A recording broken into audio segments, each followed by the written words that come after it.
Bonjour à tous et à toutes. C'est encore une fois un honneur pour moi de vous accueillir dans la parole ce matin et d'ouvrir la parole dans l'Évangile de Jean au chapitre 8, les versets 21 à 27. C'était marqué jusqu'à 30 tout à l'heure, mais il y a des petits ajustements. J'ai intitulé le message d'aujourd'hui « Jésus, la lumière du monde », partie 2, le monde des ténèbres. Donc, vous m'excuserez si aujourd'hui on aborde peut-être des thématiques un peu sombres, mais il fait beau, fait que ça devrait vous aider à récupérer une fois sorti dehors. Le monde des ténèbres, j'étais en train de fignoler le titre, et puis quand je suis arrivé avec ça, je me suis dit, ça me sonne une cloche, j'ai l'impression d'avoir déjà vu ça quelque part. Puis j'ai cherché, et je suis tombé là-dessus, qui est un film de Thor, qui était Thor 2, qui en anglais s'intitulait Thor The Dark World, et qui en France était traduit Thor le monde des ténèbres. Alors, je n'ai pas le copyright pour le titre, mais parce qu'au Québec, on est mieux pour la traduction. Nous autres, on a traduit Un monde obscur. Alors, je vous lis une petite partie du synopsis de ce film. C'est un film de super-héros bien commun, hein, un peu cliché dans ses thématiques. Vous allez voir où on s'en va avec ça. Quand vous regardez en arrière de la pochette, c'est écrit « Le studio qui vous a offert les Avengers de Marvel ». Le film de super-héros numéro 1 de tous les temps, ça vieillit un peu, présente un nouveau méga succès grandiose, indispensable, mettant en vedette Chris Hemsworth dans le rôle du puissant Thor. Un ancien ennemi puissant menace de plonger à jamais le cosmos, ça c'est le mot monde en grec d'ailleurs, dans les ténèbres, provoquant un choc entre deux mondes. Thor se lance dans une périlleuse quête personnelle pour sauver la Terre et Asgard de la destruction. Alors bon, peut-être que pour aller au cinéma puis manger du popcorn, c'est excitant, tout ça, c'est du divertissement, mais dans une perspective biblique, ça ne fait aucun sens. Ça ne fait aucun sens, pourquoi? Parce qu'on nous annonce qu'il y a des ténèbres là-bas, puis qui menacent notre monde, et ils vont peut-être s'en venir nous envahir. Mais si on regarde ce que la Bible nous enseigne sur les ténèbres, c'est que notre monde est déjà dans les ténèbres.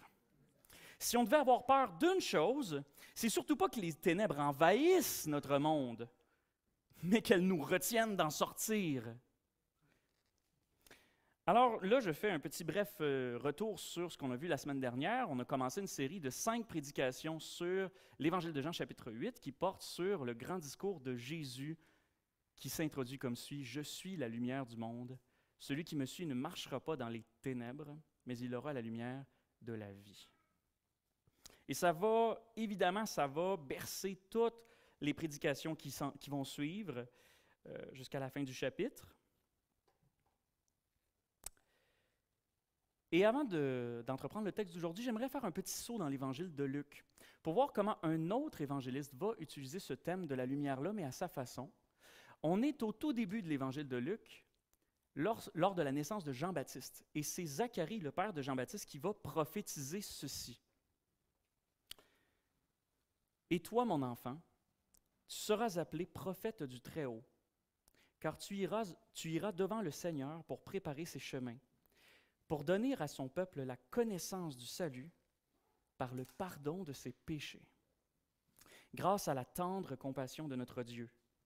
C'est par elle que le soleil levant brillera sur nous d'en haut, pour éclairer ceux qui sont assis dans les ténèbres et dans l'ombre de la mort, et pour diriger nos pas vers le chemin de la paix. »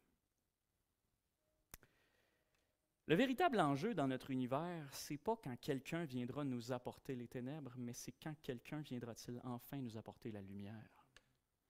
Et vous l'aurez compris, il y a 2000 ans, cette personne est venue.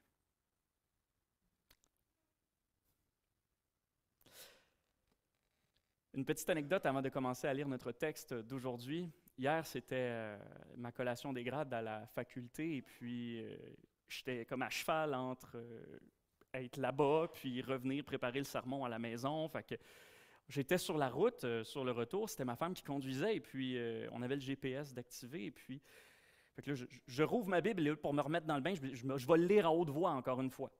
Alors, Je commence littéralement la lecture au verset 21 et ça sonne comme suit. Il leur dit encore, « Une zone de faible visibilité est signalée sur votre itinéraire. » Alors, pour ce qui est de parler d'un monde de ténèbres, on rentre vraiment dans le sujet. Sur cette petite anecdote, un peu de sérieux, parce qu'on va en avoir besoin pour le sujet d'aujourd'hui. Lisons ensemble la parole du Seigneur.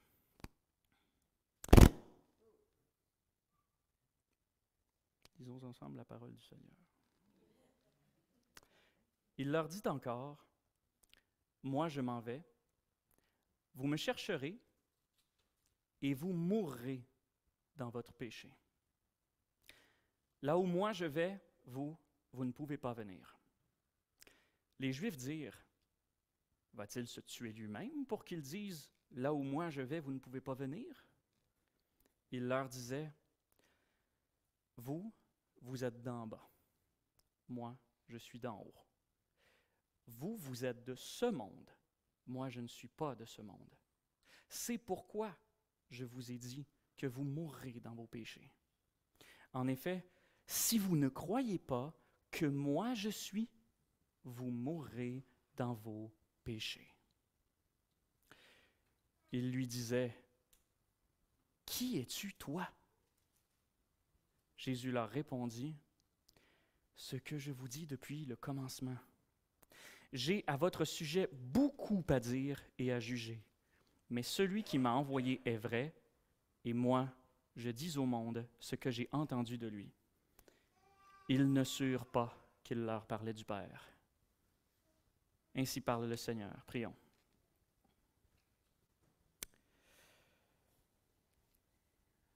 Seigneur, dans cette thématique particulièrement adaptée, je te prierai la même chose que la semaine dernière. C'est-à-dire, viens illuminer nos cœurs. Viens éclairer nos cœurs de ta parole. Fais-nous comprendre des vérités que tu voulais nous montrer, même si parfois ces vérités sont dures à entendre. Particulièrement aujourd'hui, les sujets qu'on va aborder seront plus sombres que la dernière fois, et avec raison. Je te prie, Seigneur, que l'obscurité qui évidemment émane de ces textes, les avertissements déplaisants que tu pourrais nous lancer, ne nous effraient pas. Retiens quiconque ici de partir en courant dans son cœur devant ce que tu lui diras. Mais au contraire, encourage-nous de nous accrocher dans la foi, à continuer de lire ce que tu as pour nous dans les versets qui suivent ce texte notamment, dans les semaines qui viendront à l'Église et dans notre propre méditation de ta parole dans les jours, les heures qui suivent. Au nom de Jésus. Amen. Si on commence par s'immerger un peu plus dans la déclaration initiale de Jésus, donc je la relis au verset 21, il leur dit encore, « Moi je m'en vais, vous me chercherez et vous mourrez dans votre péché. Là où moi je vais, vous ne pouvez pas venir. » On aurait ici ce qu'on pourrait peut-être appeler un problème à deux faces. Sur ce problème, on aurait une face qui est peut-être un peu moins claire pour le moment, qui serait, on pourrait dire, énigmatique. Jésus avait tendance à parler en parabole ou par énigme ou par image, ce qui des fois avait tendance à confondre ceux qui l'écoutaient. Donc, par exemple, quelle partie est un peu moins évidente à comprendre là-dedans? On pourrait avoir, par exemple, le fait qu'il s'en va. OK, mais il s'en va où? Le fait qu'eux vont le chercher. Ils vont le chercher dans quel sens? Même pour nous, lecteurs qui lisons ça après 2000 ans, la question se pose. Puis déjà, un élément de réponse que ça pourrait être, c'est que, le plus probable en tout cas, c'est qu'ils vont continuer à chercher le Messie après son départ, comme ils l'attendaient déjà, mais comme ils ont refusé de le voir en lui, ils vont chercher dans le vide après. Et ça, c'est une menace de sa part. Vous continuerez à chercher, vous ne trouverez rien. Ensuite, une autre partie peut-être énigmatique de la déclaration d'ouverture, c'est qu'ils ne peuvent pas venir où il va. Mais où est-ce qu'il va? Cependant, il y a une partie de sa déclaration que tu peux bien essayer d'allégoriser ça autant que tu veux. C'est clair comme avertissement. Et c'est la partie où il dit « Vous mourrez dans votre péché ». Ce n'est pas un langage imagé, c'est une déclaration claire. C'est ça qui va arriver. La thématique ici de la mort, c'est évidemment pas facile à aborder. Et pour être tout à fait honnête avec vous, je souhaite de tout mon cœur que pas un d'entre vous ne ressorte d'ici ce matin sans avoir cette peur de la mort, sauf si et seulement si vous avez mis votre foi en Jésus-Christ pour en être sauvé. Alors là, je ne vous souhaite pas de repartir avec la peur au ventre. Mais si tu es ici et que tu ne connais pas Jésus-Christ comme ton sauveur, prête attention à ce qu'il dit. Ce n'est pas une énigme, c'est clair. Je vais me partir un timer parce que normalement, je me serais parti un timer normalement. Les habitudes prennent du temps à se former, les bonnes en tout cas. Et donc, les deux faces du problème sont les deux faces d'une même pièce. Ne pas aller où Jésus va, ce qui peut être un peu plus énigmatique, mais en fait, c'est l'autre face de mourir dans son péché. Ça revient à dire la même chose. Ne pas aller dans la... C'est où qui va Jésus? Dans la présence de Dieu. Ne pas aller dans la présence de Dieu, c'est donc ça, la mort spirituelle éternelle, c'est-à-dire l'enfer. Et les pharisiens et les Juifs, là, les termes sont utilisés de façon un peu interchangeable dans notre texte, vont pas réagir de la bonne façon à ce que Jésus va leur dire. Premièrement, ce qui est dommage, c'est qu'ils vont tenir compte de la face la moins claire du problème. Ils ne vont pas du tout relancer Jésus sur le fait qu'ils vont mourir ou qu'il leur a carrément dit « vous vous apprêtez à mourir dans votre péché ». Non, eux, ce qui les intéresse, c'est l'autre partie. Dans leur réponse au verset 22, ils disent « où est-ce qu'il va s'en aller? Est-ce qu'il va se tuer lui-même? » Et puis aussi, ils ne tiennent pas compte du vrai problème, mais au contraire, quand on y pense, à leurs yeux, le fait que Jésus pourrait mourir, c'est un soulagement en fait. Ils cherchent activement à faire mourir Jésus. Ça, c'est quelque chose qu'on a déjà vu dès le début du chapitre 7 et même avant, depuis le chapitre 5. Il est une nuisance pour eux. Et simultanément, en disant ça, va-t-il se tuer les mêmes? Il faut comprendre que dans la culture de l'époque, ils sont en train de prêter à Jésus les pires intentions. Ils tournent ces avertissements en ridicule. Parce que le suicide était considéré comme un péché très, très, très grave chez les Juifs. Si grave que même certains rabbins enseignaient que les personnes qui s'étaient suicidées étaient maudites pour l'éternité. Et ça révèle la faible estime que les pharisiens, les Juifs avaient pour Jésus. Ou à tout le moins, ça révèle leur exaspération lorsqu'ils essaient de déchiffrer ce qu'il dit. Rodney Whittaker, un commentateur, dit que, ironiquement, c'est en fait l'incrédulité des Juifs qui équivaut à un suicide spirituel. Ils accusent Jésus, ou plutôt, ils soupçonnent Jésus de peut-être vouloir se suicider, mais en refusant obstinément de croire à ce qu'il leur dit, c'est eux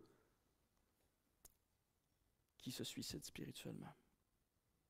En somme, ils sont aveuglés par leur péché, leur haine de Jésus et leur incrédulité envers ses paroles.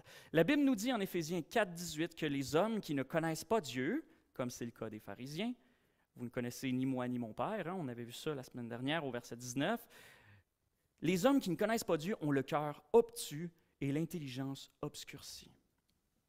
Et ce faisant, ils passent complètement à côté de l'avertissement de Jésus. Il y a encore deux ironies ici qu'on pourrait soulever. La première, c'est qu'ils soupçonnent la perte de la vie de Jésus, alors qu'en réalité, c'est leur propre vie. C'est pour leur propre vie que Jésus les met en garde. C'est leur éternité spirituelle qui est en jeu, et d'une. Et deux, c'est que malgré tout leur mépris et leur aveuglement, ils n'auront pas si tort que ça, en fin de compte. Parce que Jésus va effectivement donner sa vie. Mais volontairement, pour les pécheurs, sur la croix, et ce ne sera pas un suicide. La suite de l'Évangile de Jean nous montrera que c'est parce que Jésus donne sa vie à la croix que les croyants, ses disciples, pourront justement aller là où il va, voir le chapitre 14.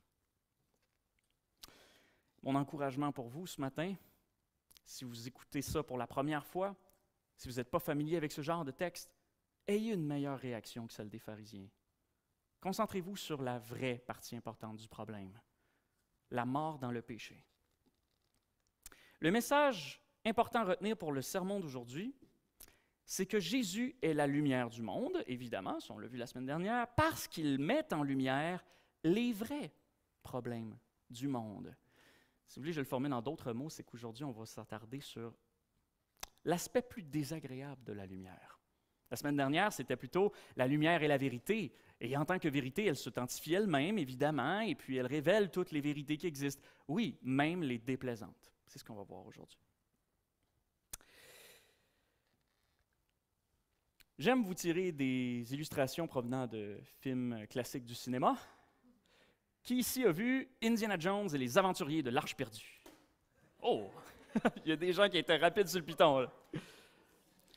Dans les aventuriers de l'Arche perdue, il y a un moment donné où Indiana et un de ses amis, j'ai oublié son nom, ouvrent une crypte. Et là, ils ouvrent une grande stèle dans le sable. Et puis là, on voit qu'en bas, c'est une grande salle qui était enterrée depuis longtemps. Et puis là, ils observent dans le fond, là, avant de descendre. Et puis l'ami d'Indiana lui dit, « Indy, pourquoi est-ce que le plancher bouge? » Il a dévoilé le punch! Indiana étant un aventurier intelligent, il prend la torche de son ami. Parce que là, eux autres, ils ont la lumière en haut, mais en bas, c'est vide. Donc, il la laisse tomber dans le trou. Et lorsque la torche arrive en bas, c'est serpent sur serpent, sur serpent, sur serpent, sur serpent, sur serpent. Et pour ceux qui connaissent bien Indiana Jones, les autres, je vous l'apprends peut-être, son gros point faible à cet aventurier intrépide, c'est les serpents. Il y a la phobie des serpents. Et puis, vous voyez Indiana Jones qui est en haut et qui constate ce qu'il vient de voir et qui se retourne de côté et qui dit « Des serpents. Pourquoi est-ce qu'il fallait que ce soit des serpents? » Si vous étiez un archéologue aussi courageux à la place d'Indiana Jones, vous voulez savoir ce qu'il y a dans cette crypte ou dans cette salle, je ne sais pas si c'est une crypte, avec la même phobie des serpents par contre, qu'est-ce que vous préféreriez? Est-ce que vous préféreriez entrer dans la salle avec des torches allumées ou éteintes? Tu sais, éteintes en vous disant, non, non, c'est seulement le plancher qui bouge, c'est seulement le plancher qui bouge, c'est seulement le plancher. Qu'est-ce que vous préfériez? Ne pas y aller. Non, non, j'ai dit si vous êtes courageux. Je la voyais venir, cette réponse-là. Donc, le rôle de la lumière, c'est pas seulement de nous indiquer ce qui est agréable, c'est aussi de nous indiquer ce qui est dangereux pour nous, pour mieux nous permettre d'agir en conséquence, soit d'éviter le danger, ou soit littéralement de se repentir. Ce qui signifie littéralement nous en détourner. Dans le texte d'aujourd'hui, les réalités spirituelles dont nous parle Jésus ne sont pas plaisantes à absorber, surtout pour quelqu'un qui les entend pour la première fois. Je vous invite donc à garder en mémoire ceci, c'est que Dieu est amour. Et que c'est par amour pour chacun de nous que Jésus nous révèle ces vérités désagréables que sont les vrais problèmes du monde. Voici donc les 3 problèmes que Jésus met en lumière dans notre texte. Premier problème, parce que vous êtes du monde, vous ne pouvez pas aller dans la présence de Dieu. Deuxième problème, parce que vous êtes dans votre péché, vous ne pouvez pas aller dans la présence de Dieu. Et troisième problème, parce que vous ne mettez pas votre foi en Jésus, vous ne pouvez pas aller dans la présence de Dieu. Si la moindre de ces situations-là s'applique à vous, vous ne pouvez pas aller dans la présence de Dieu. Premier problème, vous êtes de ce monde.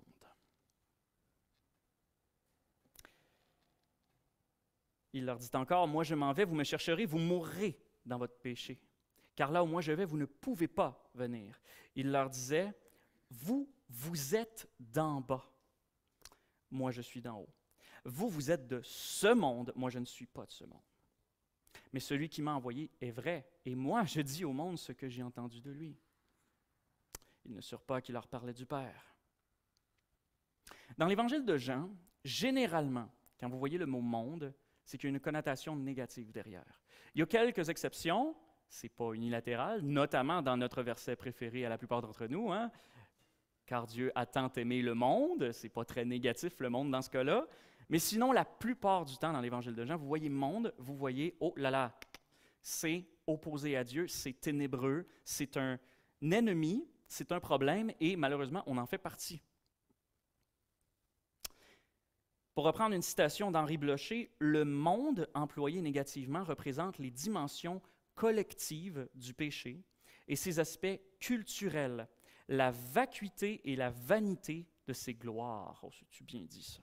Le règne de la convoitise, de l'avidité et de l'orgueil, les coutumes, les institutions, les symboles dominants, les systèmes au service de la désinformation, les passions communes si contagieuses, tout cela fait du monde une tyrannie. Et si on devait nommer 3 caractéristiques de ce qu'est ce fameux monde d'en bas, première caractéristique, on pourrait dire notre monde est en bas, ça veut dire qu'il est séparé d'avec Dieu qui est en haut. Il y a une opposition. On est en bas, ça veut dire qu'on est drette là où la chute par rapport à Dieu nous a emmenés. Spirituellement et physiquement séparés de lui, dans un ordre moral déchu, en rébellion ouverte et constante contre notre Créateur. Deuxième caractéristique du monde, on pourrait dire aussi, nous sommes de ce monde, ou encore de en bas, comme Jésus l'a dit. Ça indique non seulement une localisation, comme si on voulait dire « je suis dans ce monde », mais en plus, ça voudrait dire une provenance. On vient de là. On ne fait pas juste vivre en bas, on est issu. Pas tissu, on est issu d'en bas. Et on peut déjà y voir une allusion au verset 45, qui est bien au-delà de notre texte d'aujourd'hui, où Jésus va dévoiler ouvertement aux Juifs qu'ils sont de leur père, le diable. Être d'en bas, cela signifie donc avoir une affinité, ni plus ni moins qu'avec les puissances démoniaques qui gouvernent ce monde. On vit dans un monde où les puissances démoniaques sont à l'œuvre pour aveugler et détourner les hommes et les femmes de la foi en Christ. C'est un thème qu'on va aborder beaucoup plus en profondeur lorsqu'on sera rendu à étudier les versets 36 à 47. En préparant ce message, j'ai fait ce que je suis maintenant convaincu que tout prédicateur devrait faire au moins une fois avant de prêcher sur l'enfer. Je suis allé lire le sermon de Jonathan Edwards, « Sinners in the hands of an angry God », ou en français, « Entre les mains d'un Dieu en colère ». On va revenir sur le thème de la colère de Dieu un peu plus tard, mais pour le moment, voici simplement une des nombreuses façons que Jonathan Edwards décrit la vie dans ce monde. Il dit « Les inconvertis marchent sur la bouche même de l'enfer. Une plaque pourrie recouvre cet abîme, si faible en tant d'endroits qu'elle soutient à peine leur poids. Il veut insister par là sur le fait que tu ne sais jamais quand tu vas mourir. La vie est si fragile et il n'y a que la grâce de Dieu qui te retient d'aller en enfer plus tôt que plus tard. L'homme ne voit pas ses faiblesses. Les flèches de la mort volent invisibles en plein jour et même l'œil le plus perçant ne les décèle pas. » Deux choses extrêmement bibliques qu'on ressort de cette puissante image. Premièrement, la proximité entre ce monde et l'enfer. Il suffit de mourir dans ce monde sans être réconcilié au préalable avec Dieu pour se retrouver en enfer. L'enfer est notre seule porte de sortie. Et deuxièmement, on ne se rend généralement pas compte du danger qui nous menace, à moins bien sûr que l'on prête attention aux avertissements qui nous sont lancés par le Seigneur et par sa parole. Il arrive des cas exceptionnels et particuliers d'expériences de mort imminente. Des gens qui sont, techniquement, ils sont cliniquement morts pendant un bref instant avant d'être ramenés à la vie et qui ont eu la grâce de Dieu pendant un bref moment de lucidité, de voir leur âme sombrer dans des tréfonds cauchemardesques et être assaillis par d'autres âmes enragées et dangereuses, peut-être des démons. C'est pas toujours facile de se faire une idée quand on écoute leur histoire. Il y a plein d'histoires différentes. Ces histoires sont donc à prendre avec un certain recul, d'autant que 2 personnes ranimées après une mort clinique peuvent vivre des expériences toutes 2 infernales, traumatisantes, mais complètement différentes l'une de l'autre. Est-ce que ce sont des visions, des prémonitions, ou simplement une manière de Dieu de parler à l'âme de quelqu'un? Je ne sais pas. Mais là où je veux en venir, c'est que lorsqu'une personne vit ce genre d'expérience, généralement, ça change sa vie du tout au tout. Mais pas toujours déjà. Et pour la grande majorité des gens, ce n'est pas de cette manière-là que Dieu nous prévient du danger. C'est à travers sa parole que nous lisons justement ce matin. Troisième caractéristique de ce monde, c'est que dans ce monde, les cœurs sont plongés dans les ténèbres, nous dit Romains 1, 21.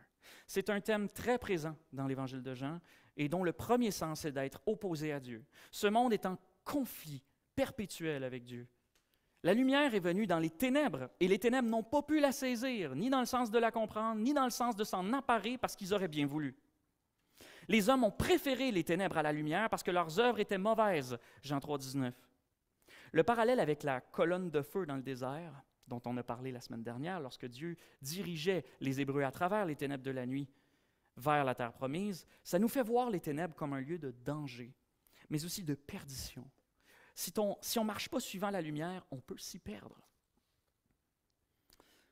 Et je vous cite un beau texte qui nous vient d'Ésaïe 59 qui nous fait ressentir un peu cette dynamique. Ésaïe nous dit « Ils ne connaissent pas le chemin de la paix. Il n'y a pas d'équité sur leurs traces. Ils se font des sentiers tortueux, c'est-à-dire des sentiers qui vont nulle part. Quiconque y marche ne connaît pas la paix. C'est pourquoi l'équité reste loin d'eux. La justice ne nous atteint pas. Loin de nous, pardon. La justice ne nous atteint pas. Nous espérions la lumière, et ce sont les ténèbres. La clarté, et nous marchons dans l'obscurité. Nous tâtonnons comme des aveugles le long d'un mur. Nous tâtonnons comme des gens sans yeux. Nous trébuchons à midi comme au crépuscule. Autrement dit, on se plante qu'on nous montre la vérité de la justice ou non. Au milieu de l'abondance, nous sommes comme les morts. Nous grognons tous comme des ours, nous gémissons comme des colombes, nous espérions l'équité, mais rien. Le salut, mais il est loin de nous. Ça, c'est la réalité de ce monde de ténèbres. On va revenir évidemment à cette thématique des ténèbres lorsqu'on va parler des versets 36 à 47. Alors j'avance à notre deuxième point, le deuxième problème que Jésus met en lumière ici. Vous êtes dans votre péché. Si vous n'avez pas Christ, vous êtes dans votre péché. Il leur dit encore, « Moi je m'en vais et vous me chercherez et vous mourrez dans votre péché. C'est pourquoi je vous ai dit que vous mourrez dans vos péchés. En effet, si vous ne croyez pas que moi je suis, vous mourrez dans vos péchés. » Il le répète 3 fois. J'ai à votre sujet beaucoup à dire et à juger. Mais celui qui m'a envoyé est vrai, et moi je dis au monde ce que j'ai entendu de lui. Lorsque Jésus dit « Vous mourrez dans votre ou dans vos péchés », on peut au moins en tirer 5 implications. La première, c'est que Dieu voit tous les péchés. On a parlé en long et en large la semaine dernière que Dieu était la lumière du monde. Face au péché, c'est toujours le cas. Au regard du fait que Dieu, ou Jésus, est la lumière du monde, le fait que vous soyez dans vos péchés, ce que ça veut dire, c'est que vous êtes dedans jusqu'au cou. Il le voit. Vous ne pouvez pas passer inaperçu devant son regard ou espérer vous faufiler. En Jérémie 2, 22, il est écrit « Même si tu te lavais avec de la soude, avec de la lessive, tant et plus, ta faute resterait marquée devant moi. » Déclaration du Seigneur Dieu. En Job 25, versets 3 et 4, bon là ici c'est un des amis qui sermonne Job et on sait que son cœur n'est peut-être pas autant à la bonne place, mais il applique quand même des vérités fondamentales de la connaissance de base du Seigneur. Il dit « Y a-t-il une limite au nombre de ses troupes? Sur qui sa lumière ne se lève-t-elle pas? Comment un homme serait-il juste devant Dieu? » Grande question existentielle, méditez là-dessus. Comment un homme serait-il juste devant Dieu? Comment celui qui est né de la femme serait-il pur? Imaginez que votre médecin de famille, après un rendez-vous, vous dise j'aimerais que tu passes un IRM, je veux que tu rencontres un spécialiste. Là, vous arrivez au rendez-vous avec le spécialiste, et puis le spécialiste vous dit voici les résultats de ton IRM. J'ai une mauvaise nouvelle, puis j'ai une bonne nouvelle. La mauvaise, c'est qu'on a repéré une tumeur, c'est cancéreux, puis ça va t'amener à la mort tôt ou tard. Mais la bonne nouvelle, c'est qu'il y a un traitement pour ça, on l'a pris à temps, et c'est 100% de chance de succès. Imaginez que vous répondez à ce médecin-là, « Mais je me sens bien. Je ne vois pas le problème. » Là, le médecin, il montre ses diplômes sur le mur. Écoute, là, j'ai fait tant d'années de médecine. Je ne sais pas si je dis en exemple 15, ça fait du sens, mais je suis un spécialiste. Les machines, j'ai appris à décoder leurs images. Fais-moi confiance, je te le dis, j'en ai vu d'autres. Tu vas mourir. Puis tu dis, mais je me sens bien. Es-tu fatigant, ce médecin-là? Es-tu fatigant de te dire tout le temps que tu ne vas pas bien? Tu le sais que tu vas bien. Mais qui le sait?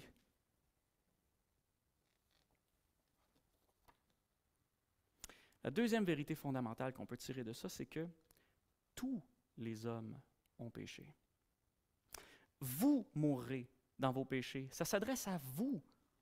Et vous, en l'occurrence, ce n'est pas seulement les pharisiens ou les Juifs du temps de Jésus qui cherchaient à le persécuter. Oui, c'est bien aux Juifs que Jésus s'adresse dans l'immédiat, mais c'est de ce monde qu'il parle quand il dit « Vous, vous êtes de ce monde. C'est pourquoi je vous ai dit que vous mourrez dans vos péchés. » Versets 23 et 24. Le cœur des humains est disposé au mal depuis leur jeunesse. Genèse 18, 21. Tous, juifs et grecs, sont sous le péché. Romains 3, 9. Tous, en effet, ont péché et sont privés de la gloire de Dieu. Romains 3, 23. Il n'y a pas d'être humain qui ne pêche. 1 Roi 8, 46. C'est une vérité fondamentale de la Bible. Nul n'est sans péché. Troisième vérité fondamentale qu'on peut retirer de ce texte, vous mourrez dans vos péchés. C'est aussi une façon de dire que l'homme est entièrement dans ses péchés. Il est englouti dans ses péchés. Il est pris dedans jusqu'à la moelle.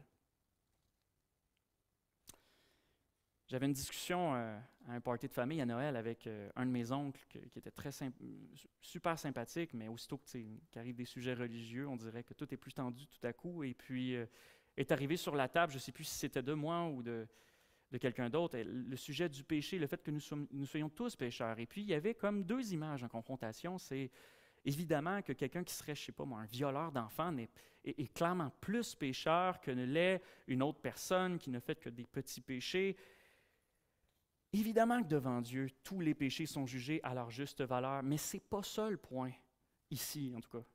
Ici, le point, c'est que peu importe combien tu en as fait des péchés, tu es pécheur. Tu es pécheur par nature. Et un des textes qui nous l'illustre le plus simplement, le plus efficacement, nous vient de la bouche de Jésus lui-même. C'est en Matthieu 15, versets 11, 18 et 19. Lors d'une confrontation avec les pharisiens sur les règles alimentaires, Jésus leur répond « Ce n'est pas ce qui entre dans la bouche qui souille l'être humain, c'est ce qui sort de la bouche qui souille l'être humain. Ce qui sort de la bouche provient du cœur. Et c'est cela, le cœur, qui souille l'être humain. Car c'est du cœur que viennent les raisonnements mauvais, meurtres, adultères, inconduite sexuelle, vol, faux témoignages, calomnie. Et si notre Seigneur avait voulu continuer, on n'aurait pas fini d'écrire les livres qu'on pourrait en écrire, comme dit Jean, parce qu'il les connaît tous. La souillure de ce monde passe par le cœur de l'homme. Sans dire qu'il n'y a que du mal dans le cœur de l'homme, parce que, évidemment, oui, en tant que créature, à l'origine créée par Dieu, nous sommes tous capables d'une certaine bonté. Le cœur de l'homme est néanmoins devenu, depuis la chute en Genèse 3, une sorte de puits de pétrole béant qui tache toutes les eaux propres qu'il touche et qui provoque des dégâts irrémédiables si en plus il est enflammé. Que tu déverses un petit bidon d'essence dans l'océan ou que tu coules un pétrolier, ce qui compte, ce n'est pas de savoir lequel des deux a causé le plus de dégâts irréparables autour de lui. Ce qui compte, c'est, dans ce contexte-ci, par qui le monde de Dieu par qui le monde que Dieu a créé, pur et saint, a-t-il été souillé? Et la réponse est par chacun et chacune d'entre nous, parce que chacun de nous est un puits de péché inépuisable. Proverbe 29 dit, « Qui dira, j'ai rendu mon cœur sans reproche, je suis pur de tout péché? » 1 Jean 1,8 « Si nous disons que nous n'avons pas de péché, nous nous égarons nous-mêmes et la vérité n'est pas en nous. » on refuse de laisser la lumière de la vérité pénétrer en nous. En Éphésiens 2, 1 à 3, Paul parle à des chrétiens après leur conversion, mais leur rappelle à quoi ressemblait leur vie sans Jésus-Christ. Il dit ceci, il dit « Quant à vous, vous étiez morts. » C'est un texte qu'on avait déjà lu ensemble pour parler du fait que même vivant, l'homme dans ce monde est mort. Vous étiez morts du fait de vos fautes, des péchés auxquels vous vous adonniez autrefois sous l'empire de ce monde. Le prince de l'autorité de l'air, ça c'est un nom pour Satan. Cet esprit qui est maintenant à l'œuvre chez les rebelles. Les rebelles, c'est nous tous, si on n'a pas Jésus-Christ. Nous tous aussi, nous étions de leur nombre et nous nous conduisions autrefois selon les désirs de notre chair.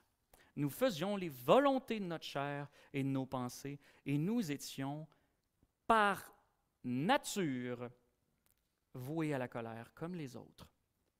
Dans ce court passage sont listées les trois puissances qui dominent ce monde. D'abord, on a le monde en lui-même, qu'on a décrit tout à l'heure, le prince de ce monde, qui est Satan, et dont on va parler davantage dans 2 messages. Et enfin, on a la chair, c'est-à-dire non pas simplement notre corps humain, le matériel et physique, mais plutôt l'être humain, dans toutes ses dimensions, pas seulement physique, mais tel qu'il est devenu sans Dieu. Tout notre être est corrompu par le péché, notre corps, notre âme. C'est à cause de cela que Paul peut dire que c'est par nature que nous étions voués à la colère, ce qui anticipe notre 5e point, notre 5e sous-point, donc patience encore un peu, on est au 3e pour l'instant. Voici une autre illustration qui nous vient de Jonathan Edwards pour illustrer encore le problème.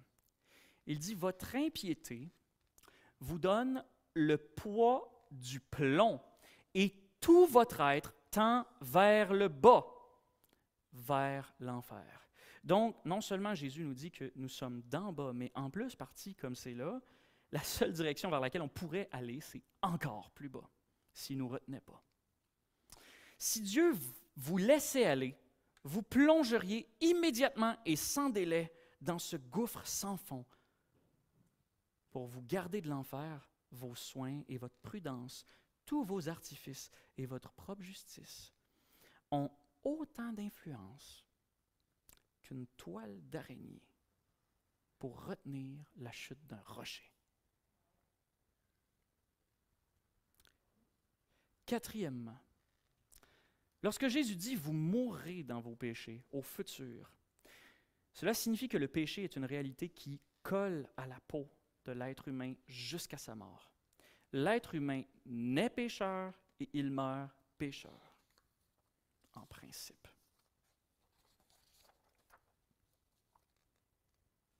Voici un passage de Jérémie 13, 23 qui nous illustre le principe. Un Couchite, ça c'est une ethnie, peut-il changer sa peau? Un léopard ses taches? Et vous, pourriez-vous faire du bien, vous qui êtes exercés à faire du mal?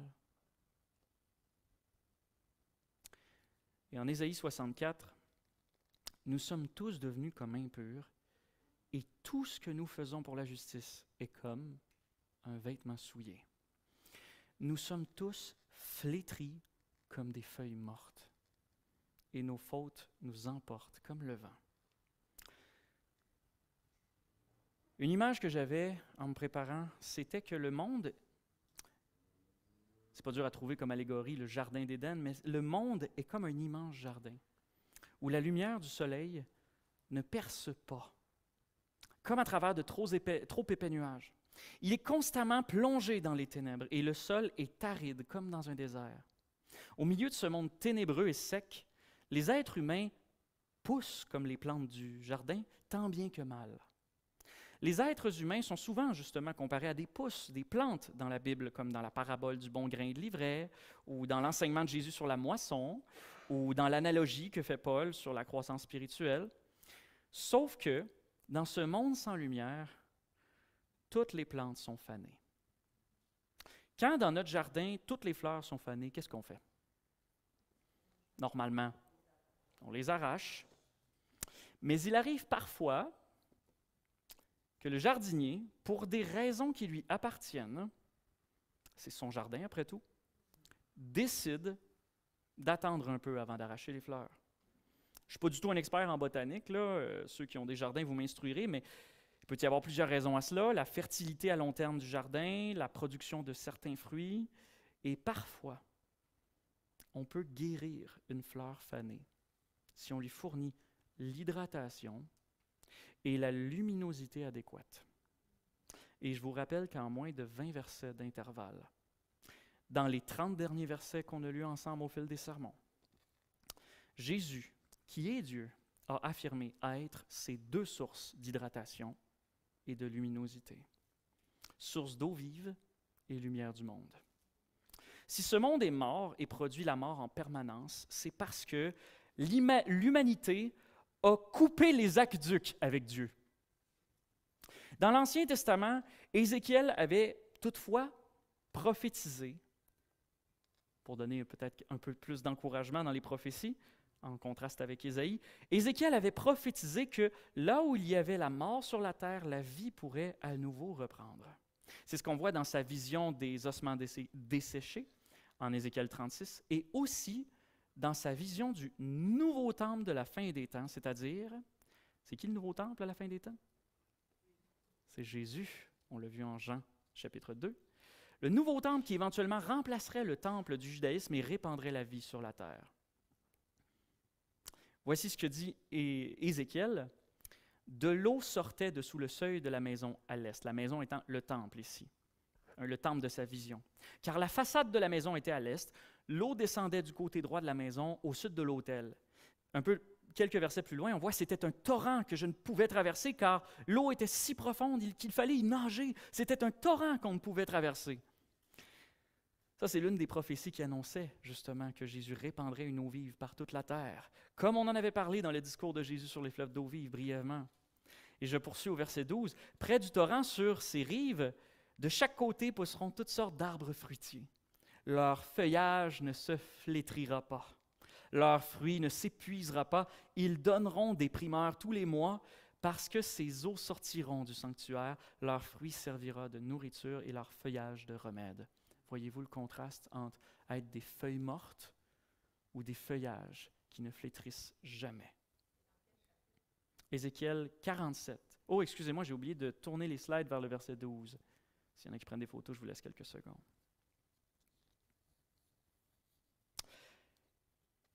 Et cinquième point qu'on peut tirer par rapport au problème de notre péché, c'est que le péché est un crime contre Dieu qui doit être jugé. Vous mourrez dans vos péchés, c'est un indice de châtiment pour un crime qui a été commis. Le péché est la cause de la mort. Et il est le crime dont la mort est la juste sentence. Car le salaire du péché, c'est la mort. Romains 6, 23.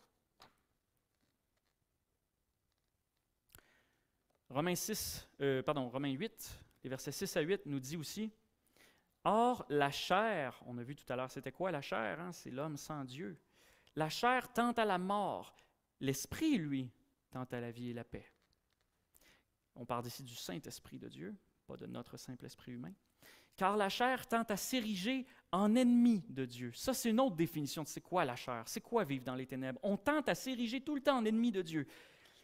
Parce qu'elle ne se soumet pas à la loi de Dieu, elle en est même incapable. Ceux qui sont sous l'empire de la chair ne peuvent plaire à Dieu. Pour revenir un petit peu sur la notion de lumière en général, vous avez vu la semaine passée combien on a insisté pour dire que la lumière était un symbole de vérité. La lumière symbolise néanmoins plus d'une chose dans la Bible. Prenons juste un verset comme Éphésiens 5, 9 comme exemple. Car le fruit de la lumière consiste en toutes sortes de bonté, de justice et de vérité. C'est dans ce cadre-là que Jésus peut affirmer au verset 26, « J'ai à votre sujet beaucoup à dire et à juger. » Même si au verset 15, on l'avait vu la semaine passée, Jésus disait qu'il ne jugeait personne, le temps inévitable viendra où Jésus jugera l'humanité. C'était aussi très clairement établi en Jean 5 que Dieu lui avait donné tout pouvoir pour faire le jugement. Et rien d'étonnant, il est la lumière du monde. On voit que la lumière est à la fois un symbole de vérité, comme on l'avait vu plus tôt la semaine passée, mais aussi de bonté, et ça, c'est ce qu'on va voir la prochaine fois, le 15 juin, si je ne m'abuse, et de justice, comme on le voit très bien ici. Que ça nous plaise ou non, là où la vérité fait mal, ou plutôt la vérité frappe, la vérité révèle le mal et l'injustice. Et oui, des fois, on peut dire la vérité fait mal. Et si Dieu est bon, pour qu'il soit cohérent avec sa bonté, il doit aussi être juste. Et c'est à cause de sa justice qu'il doit juger les coupables qu'il aura mis en lumière. Or, on a déjà vu que les coupables, ce sont tous les êtres humains. Si tu n'es pas encore familier avec cette vérité-là, dis-toi que quand c'est toi le coupable, c'est toujours plus difficile de voir la logique derrière ton jugement. Mais le jour où quelqu'un prend ta fille, lui fait toutes sortes d'atrocités, te la remet, puis que tu apprends qu'il est en cavale, que personne ne l'a arrêté, il fait ce qu'il veut, il va peut-être en blesser d'autres. Est-ce que tu n'es pas en train de crier contre le Seigneur pour obtenir le jugement qui est dû? Que ce soit à petite ou à grande échelle à nos propres yeux, on sait qu'un Dieu bon nous inspire le jugement. La situation est absolument catastrophique. Ça, c'est ce que les paroles de Jésus devraient nous alerter. La situation est absolument catastrophique pour tous ceux qui sont d'en bas. Le verdict est tombé, tous sont coupables. À un moment ou à un autre, la justice de Dieu nous frappera. Chacun à l'heure que Dieu aura déterminée pour nous et chacun selon ses œuvres. Mais jamais, m'entendez-vous, jamais le résultat de la sentence ne sera le ciel. Si tu es jugé selon tes œuvres, ton verdict est coupable et tous se sont rendus coupables devant Dieu. Donc la situation est absolument catastrophique. Vous savez où je m'en vais avec ça quand je vous dis jamais le verdict ne sera le ciel. Hein? Mais c'est important de comprendre cette vérité avant de passer à la suivante. C'est pour ça qu'on y prend le temps cette semaine. Voici encore une autre illustration de Jonathan Edwards qui illustre très bien c'est quoi ce sentiment d'urgence, de catastrophe imminente. La colère de Dieu ressemble à une grande masse d'eau retenue par un barrage. Elle ne cesse d'augmenter et de s'élever jusqu'au jour où une brèche lui permet de s'écouler. Les eaux montent et gagnent en puissance. Seul le bon vouloir de Dieu les retient. Elles veulent s'abattre sur vous et pressent avec force pour s'écouler. Si Dieu ôtait sa main de la vanne, celle-ci s'ouvrirait avec violence et sans délai, et le déluge bouillant de la fureur de la colère divine s'y engouffrerait avec une furie inconcevable. Cette colère s'abattrait sur vous avec une force toute puissante, même avec 10 000 fois plus de force que vous n'en possédez actuellement. Oui, et 10 000 fois davantage que le plus intrépide et enragé des démons de l'enfer, vous ne pourriez pas faire face à cette colère. Si l'idée d'un Dieu en colère vous choque, c'est important que vous vous rappeliez quand même ces trois choses. Premièrement, la colère de Dieu est l'expression de sa justice. Au même titre que lorsqu'un policier met sa sirène sur la route et vous poursuit, ou lorsqu'il court après vous et vous maîtrise, ou lorsqu'il vous jette en prison, ce n'est pas parce qu'il est fou de rage, c'est parce qu'il vous arrête lorsque vous avez enfreint la justice. La colère de Dieu est exempte de toute cruauté, de tout sadisme. Elle ne fait que rétribuer ce qui est mérité. Donc, premièrement, la colère de Dieu est l'expression de sa justice. Deuxièmement, la colère de Dieu n'a rien à voir avec ce qu'on appelle la colère chez l'être humain. La colère de Dieu est la pure expression de la justice divine, mais la nôtre est la plupart du temps impulsive, démesurée, capricieuse et donc injuste. Jacques 1,20 nous le dit très clairement, la colère de l'homme n'accomplit pas la justice de Dieu. On ne peut pas se prendre pour point de référence nous-mêmes lorsqu'on essaie d'évaluer ou de s'imaginer à quoi ressemble la colère de Dieu. Et troisièmement, la colère de Dieu est toujours accompagnée de sa grâce. Pas parce qu'on l'aurait mérité, pas parce que sa bonté l'y aurait obligé, mais parce qu'il l'a voulu ainsi.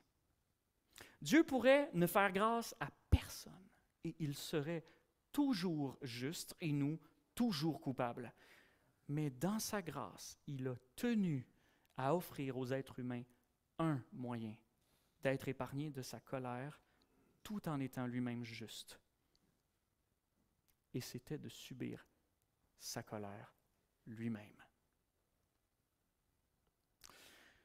Maintenant, une fois qu'on a pris ces trois éléments en compte, il n'empêche que, devant la toute-puissance de Dieu, sa colère est terrifiante.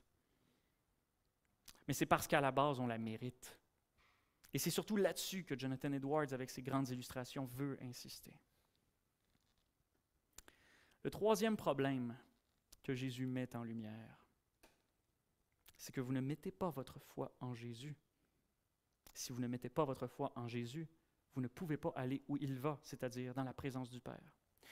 Il leur dit encore, « Moi, je m'en vais, vous me chercherez et vous mourrez dans votre péché. » En effet, si vous ne croyez pas que moi, je suis, vous mourrez dans vos péchés.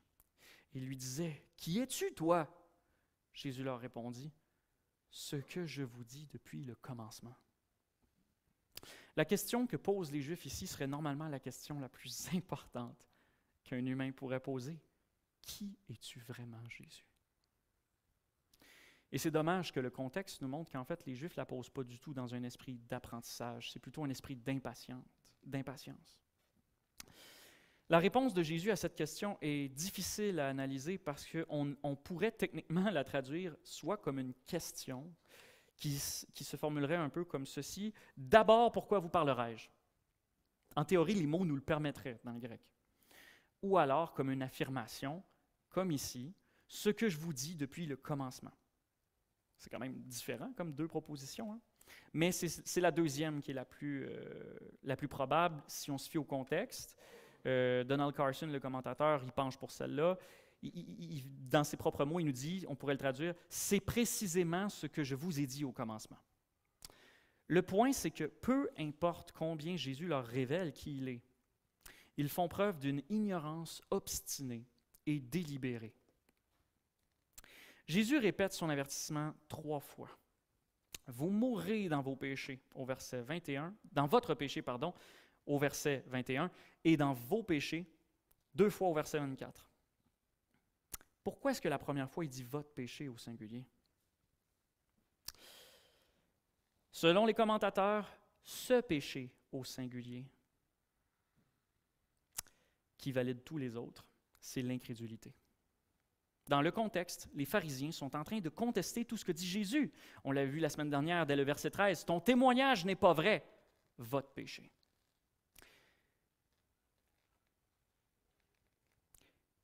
Ensuite, par rapport à cette vérité que la parole de Dieu nous révèle, la lumière de Dieu nous révèle, excusez-moi, quand on s'en fâche, on n'arrête pas. Hein. Si vous ne croyez pas que moi je suis, cette partie-là de sa phrase, qu'est-ce qu'il veut dire par « si vous ne croyez pas que moi je suis » ? Est-ce qu'elle ne fait pas un peu incomplète cette phrase? Si vous ne croyez pas que je suis...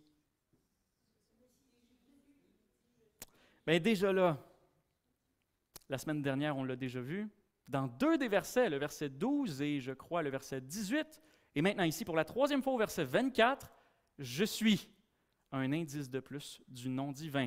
Je suis celui qui est. Et je m'arrête là pour tout de suite pour vous parler de cet indice du nom divin parce qu'au fur et à mesure qu'on va continuer d'avancer dans le chapitre 8, ça va accentuer en intensité. Mais déjà là, ce qui est sous-entendu, c'est si vous ne croyez pas que je suis Dieu. Ensuite, dans le contexte, ça pourrait aussi vouloir dire d'autres choses. Si vous ne croyez pas que je suis quoi? Le Messie. La lumière. Vous êtes tous très bons. Moi, je vais y aller selon l'ordre de mes feuilles, par contre, si ça ne vous dérange pas. Mais vos réponses sont toutes bonnes. Par exemple, si vous ne croyez pas que je suis celui qui peut et veut te secourir de ces problèmes-là. Et là, on peut faire un rapprochement justement avec le nom divin, vous allez voir, en Hébreux 11, 6, qui nous décrit qu'est-ce que la foi selon Dieu. on nous dit, or sans la foi, il est impossible de lui être agréable, car il faut que celui qui s'approche de Dieu croit que Dieu existe et qu'il est le rémunérateur de ceux qui le cherchent. Mais faisons un petit exercice et changeons de traduction. Or, sans la foi, il est impossible de lui plaire, car celui qui s'approche de Dieu doit croire que celui-ci est. C'est le même verbe en grec, le verbe être, et qu'il récompense ceux qui le cherchent. Donc, en l'occurrence, croire que Dieu est, c'est non seulement croire qu'il existe, mais c'est croire qu'il est tel qu'il est, c'est-à-dire tel qu'il déclare être, c'est-à-dire miséricordieux et compatissant, lent à la colère, riche en bonté et en fidélité. Il n'y a que si tu crois que Dieu est miséricordieux, si tu le connais tel qu'il s'est révélé à toi, que tu peux t'approcher de lui pour recevoir cette miséricorde. À partir du moment que tu acceptes l'idée que Dieu est miséricordieux, tu as fait la moitié du chemin vers lui. Il te reste seulement l'autre moitié à franchir qui consiste à reconnaître que sans lui, tu es misérable. Vous ne l'avez pas vu venir, celle-là, hein? Miséricordieux, misérable. Jonathan Edwards l'explique dans ces mots. La notion même de la miséricorde de Dieu est en effet qu'elle est sa bonté et sa grâce envers le misérable. Elle ne peut pas s'exercer envers un objet sans misère. Dans les ténèbres de ce monde, et Satan et ses anges sont à l'affût pour t'embrouiller et te remplir la tête d'au moins l'un, sinon les deux mensonges suivants. A, tu n'es pas misérable. Tu vas très bien comme tu es là. Ou B, Dieu n'est pas miséricordieux. Et ici, je sais que j'ai beaucoup parlé aux non-croyants, comme Jésus s'adresse aux Juifs, c'est un peu normal, mais ici, je m'adresse aussi aux chrétiens. Satan et ses anges vont vouloir vous convaincre jour et nuit de croire l'un de ces deux mensonges-là constamment. Dieu a-t-il vraiment dit qu'il allait pardonner tous tes péchés? Qui t'a dit que tu avais besoin de lui pour cette petite chose-là insignifiante que tu as faite? C'était pas grave après tout. C'est un combat de tous les jours, mes frères, mes sœurs. Chrétiens, non chrétiens. On reste dans ce monde, même si on n'est pas tous de ce monde. Dans le contexte du chapitre 8 de Jean, pour les Juifs et les pharisiens qui viennent d'entendre les discours de Jésus, qu'est-ce que ça peut aussi vouloir dire si vous ne croyez pas que moi je suis? Vous l'avez dit tout à l'heure. Ça veut aussi dire si vous ne croyez pas que je suis ce que je viens juste de déclarer être, c'est-à-dire la lumière du monde. Ou à tout le moins celui qui procure la lumière, c'est-à-dire encore une fois Dieu dans les deux cas. Comme disait Ésaïe 50. Qui parmi vous craint l'Éternel en écoutant la voix de son serviteur? Quiconque marche dans les ténèbres et manque de lumière, qu'il se confie ou qu'il mette sa confiance dans le nom de l'Éternel et qu'il s'appuie sur son Dieu parce qu'il sait qu'il va l'obtenir de lui. Et comme Jean lui-même introduisait son évangile, en elle était la vie, il parle de la parole, en elle était la vie et la vie était la lumière des hommes. Et au verset 46, au chapitre 12, verset 46, Jésus disait si clairement, « Moi, la lumière, je suis venu dans le monde pour que quiconque met sa foi en moi ne demeure pas dans les ténèbres. » Je vous l'ai dit la semaine dernière et je le redis, pour comprendre ce principe-là, imaginez-vous les Israélites dans le désert. Tout est ténébreux. Il y a une lumière devant vous. Vous savez qu'elle vous mène à bon port. Vous la suivez. Autre chose que ça implique de croire que moi, je suis. On a parlé beaucoup de péché. Comment on s'en débarrasse du péché? Des idées? On confesse dans la religion juive, mais dans la Bible finalement. Les sacrifices, je l'ai entendu. Qu'est-ce que Jean-Baptiste disait de Jésus? Et les pharisiens se sont très bien informés de ce que disait Jean-Baptiste de Jésus. Si vous ne croyez pas que je suis l'agneau de Dieu. Jean 1, 29. Tout l'avertissement de Jésus reposait sur l'idée que les Juifs étaient dans le péché.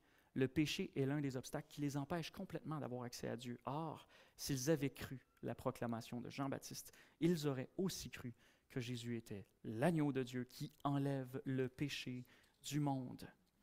Et l'agneau aurait enlevé leur péché aussi. L'illustration de Jonathan Edwards sur le barrage, elle se terminait sur l'idée quand même assez fataliste que même si vous étiez 10 000 fois plus fort, ou même si vous étiez 10 000 fois plus fort que le plus fort des démons, vous ne pourriez pas faire face à la colère de Dieu. Mais il y a une personne qui peut y faire face à cette colère. C'est si Dieu lui-même subissait sa propre colère. Si donc on voulait rallonger encore l'illustration du barrage de Jonathan Edwards, on pourrait dire qu'au moment où le barrage est sur le point de céder, pendant que tout le monde vit sa petite vie tranquille, sans conscience du danger, vous qui avez entendu et qui avez pris au sérieux l'avertissement de Jésus, vous êtes en train, vous savez que ça va péter bientôt, vous êtes en train de vous chercher activement un refuge avant que tout le monde soit emporté par le courant. Et vous suivez ces instructions qui vous mènent vers un petit bâtiment en béton armé. Ce petit bâtiment-là, isolé, il ne paie pas de mine, tout ça, dans un contexte où tout a l'air calme, mais par-dessus, il est écrit « Demeurez en moi ». Alors vous y entrez. Peu de temps après, ce que Jonathan Edwards décrit arrive, la main de Dieu libère le courant, les eaux emportent tout sur leur passage, mais vous en sortez indemne. Pas une égratignure. Mais quelque part, le petit bâtiment qui lui a résisté en porte quelques-unes sur ses poignets. Seul Dieu peut encaisser la colère de Dieu. Et il le sait. Et c'est parce qu'il vous aime qu'il vous a conduit vers lui pour trouver refuge. Dernière chose que ça peut impliquer si vous ne croyez pas que moi je suis. Et là, je m'adresse particulièrement aux chrétiens. Si vous ne croyez pas que moi je suis celui qui dit toujours la vérité, en d'autres mots, si vous ne croyez pas que quand je vous parle du danger de l'enfer, de ce que ça représente, c'est parce que c'est très sérieux, c'est très grave.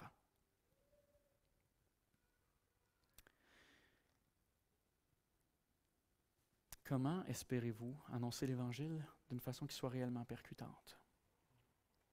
Je confesse devant vous, quand je me préparais pour ce message-là cette semaine, je me suis dit que j'allais lire le fameux sermon de Jonathan Edwards, « Pécheur entre les mains d'un Dieu en colère », ou en français il est abrégé, « Entre les mains d'un Dieu en colère », c'est tout.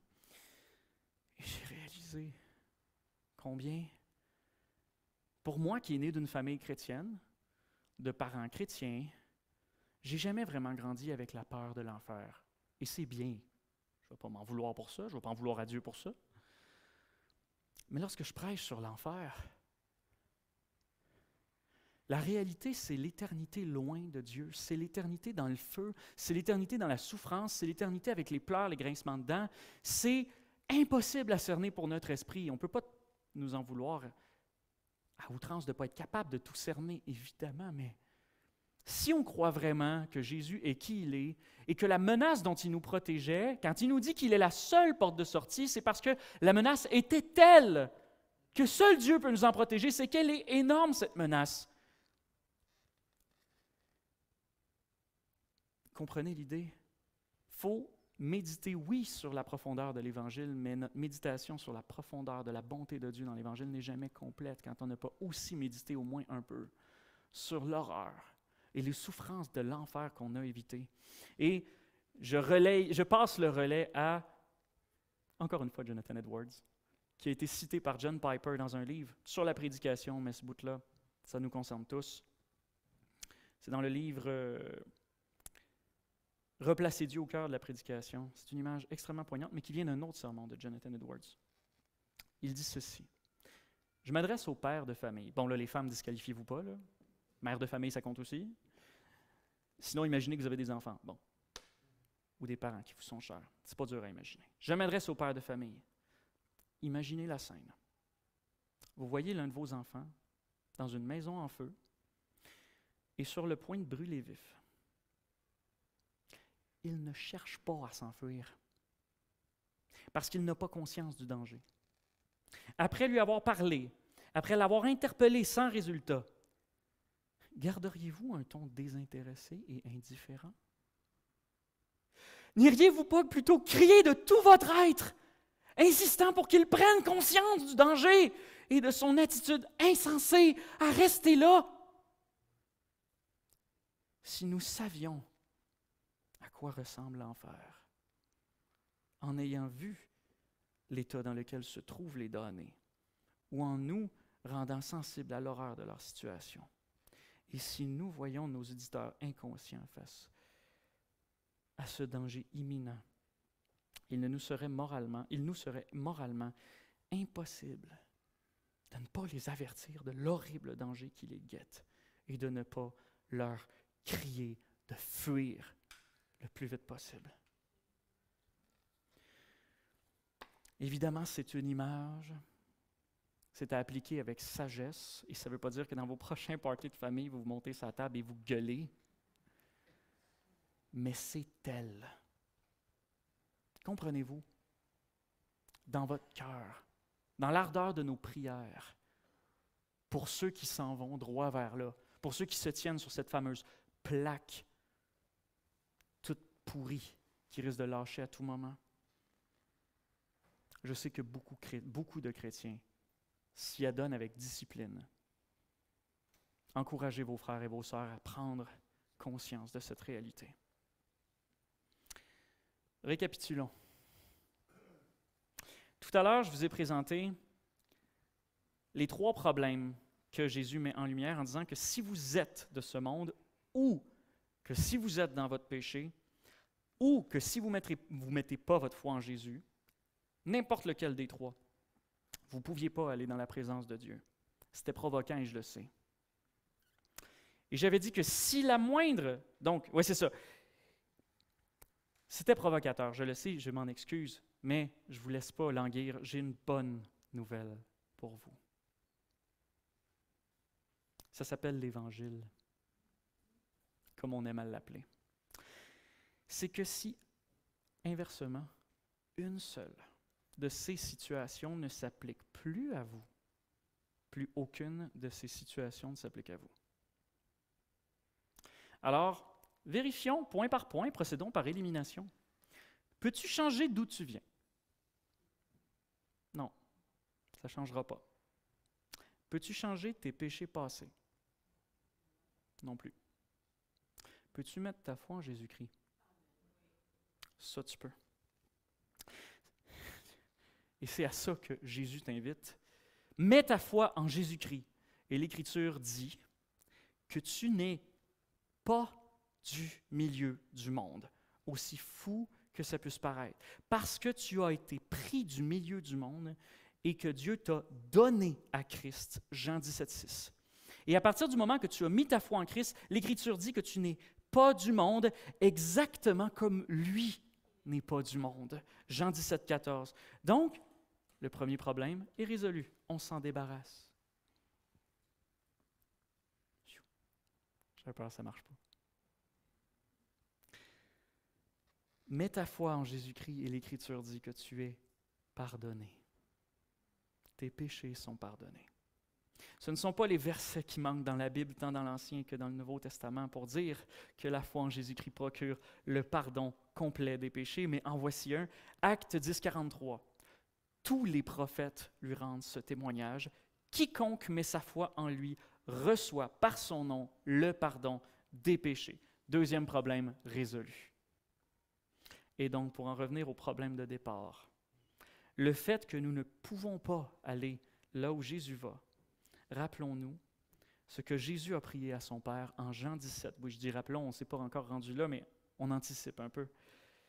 Il dit ceci à son Père, « Quant à ceux que tu m'as donnés, Père, je veux que là où moi je suis, eux aussi soient avec moi. » Ta seule manière d'aller dans la présence de Dieu, c'est d'y aller par Christ, en Christ. Jésus est le Heaven Express, la ligne directe du ciel monte à bord par la foi et plus rien de ce que tu étais ou de ce que tu as fait ne pourra plus te confiner ici, te bloquer la route ou te barrer la porte. Jésus est la lumière du monde parce qu'en lui seul, tu peux sortir des ténèbres et avoir la lumière de la vie, la vraie vie. Prions. Seigneur, les versets que nous avons énoncés ici, ce sont des choses que tu as dites de ta propre bouche lorsque tu es venu nous visiter sur terre. Pour ceux qui ont choisi de mettre leur foi en toi, nous nous savons touchés par chacun de tes mots et nous voulons les comprendre plus ardemment parce qu'ils renferment des merveilles. Oh oui, la condamnation était grande, mais ta grâce était plus grande encore. Et tous les jours, on veut y plonger le regard pour être ressourcé, pour être toujours plus alimenté et passionné en plongeant nos regards dans ce que tu as fait pour nous, dans ce que tu représentes pour nous. Mais simultanément, ces mêmes vérités que tu as énoncées clairement aux Juifs. Si vous ne croyez pas que moi je suis, vous mourrez dans vos péchés. Jean nous dit que la plupart d'entre eux n'ont pas été convaincus et touchés. Je te prie pour chaque personne qui a écouté ce que j'ai dit aujourd'hui, qui a écouté ce que tu as dit, qu'il n'en soit pas ainsi comme des Juifs. Touche chacun des cœurs qui sera exposé à la vérité qui dérange. Pas juste parce que tu es un Dieu plate, comme on aime souvent te faire passer, un Dieu qui nous donne des commandements et puis qui nous laisse avec la liste de règles, qui s'en va, nous abandonne tout seul et qui nous pourrit la vie, mais un Dieu qui nous accompagne sur le chemin, qui nous donne tous les moyens pour avoir en toi sécurité et réconfort, même dans les difficultés. Non pas que tu génères, mais que ce monde génère pour nous, que notre chair génère pour nous. Tu es notre rocher, tu es notre réconfort, tu es notre refuge, tu es notre sauveur. Aide chacune des personnes qui a été exposée à ces textes à comprendre la réalité des problèmes dont tu nous as avertis et à être sensible, à vouloir en savoir plus, à lire la suite, les versets qui suivent, où Jésus nous parlera de la vraie liberté qu'il offre maintenant à tous ceux qui ont mis leur foi en lui. Que chacun et chacune de ceux qui nous ont visités aujourd'hui reviennent lorsque nous allons en parler ensemble. Au nom de Jésus, au nom précieux de Jésus, notre Sauveur, nous te remettrons chacune de nos vies. Amen.